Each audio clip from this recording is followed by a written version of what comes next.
মানুষ ভোট দেবে প্রধানমন্ত্রী নরেন্দ্র মোদীর গত 10 বছরের কাজের নিরিখে। সাধারণ মানুষ থেকে শুরু করে কৃষক, শ্রমিক ও খেটে খাওয়া মানুষদের জন্য যেভাবে কাজ করেছেন প্রধানমন্ত্রী নরেন্দ্র মোদী, তার নিরিখে মানুষ দুহাত ভরে আশীর্বাদ করবেন নরেন্দ্র মোদীকে। কিষাণ সম্মান নিধি, আয়ুষ্মান ভারত কার্ড, প্রধানমন্ত্রী আবাস যোজনায় ঘর, বিদ্যুৎ, পানীয় জল, শৌচালয়, বিনামূল্যে খাদ্য বণ্টন সবকিছুই যেন মোদী ম্যাজিকের মতো কাজ করেছে। কেন্দ্রীয় প্রতিমন্ত্রী বলেন, দেশে এখন ৪৫টি বন্দে ভারত ট্রেন চালু রয়েছে। ধীরে ধীরে এই ট্রেন চালুর সংখ্যা ৪০,০০০-এ গিয়ে পৌঁছাবে। সাংবাদিকদের সঙ্গে কথা বলতে গিয়ে কেন্দ্রীয় প্রতিমন্ত্রী আরও বলেন, সমস্ত স্তরের সাংবাদিকরা শ্রীমতী ভৌমিককে যেভাবে রাজনীতিতে সাহায্য করে গেছেন সেটা ভোলার মতো নয়।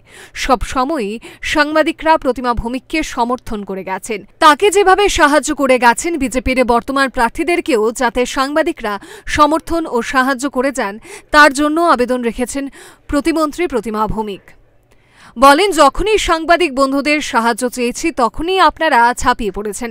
কেন্দ্রীয় মন্ত্রিত্বের সময় সংসদে যতবারই বিভিন্ন দাবি দাওয়া নিয়ে সংসদের সরব হয়েছিলাম তখন আপনারা ভীষণভাবে আমাকে সমর্থন করেছেন এবং আমার দাবি দাওয়া প্রচারের আলোতে নিয়ে এসেছেন। আপনারা আমাকে যেভাবে সাহায্য করে এসেছেন, আশা করি বর্তমানে পূর্ব ত্রিপুরা ও পশ্চিম ত্রিপুরা থেকে বিজেপি যাদেরকে প্রার্থী করেছে আপনারা তাদেরকেও সমভাবে সমর্থন জুগিয়ে যাবেন, যাতে দুজন প্রার্থী আরও বেশি ভোটে 2 কেন্দ্র থেকে জয়ী হয়ে মোদীজিকে উপহার দিতে পারে। গত 10 বছরে কেন্দ্রীয় সরকার যে ধরনের উন্নয়ন প্রকল্পগুলি চালিয়ে গিয়েছিল, আগামীতে সেগুলি আরও উজ্জ্বল হয়ে দেশবাসীর সামনে ফুটে উঠবে। Rail connectivity, air connectivity, highway সব দিক থেকেই ত্রিপুরা রাজ্য এখন এগিয়ে। ত্রিপুরার উজ্জ্বল ভবিষ্যৎ আমরা দেখছি।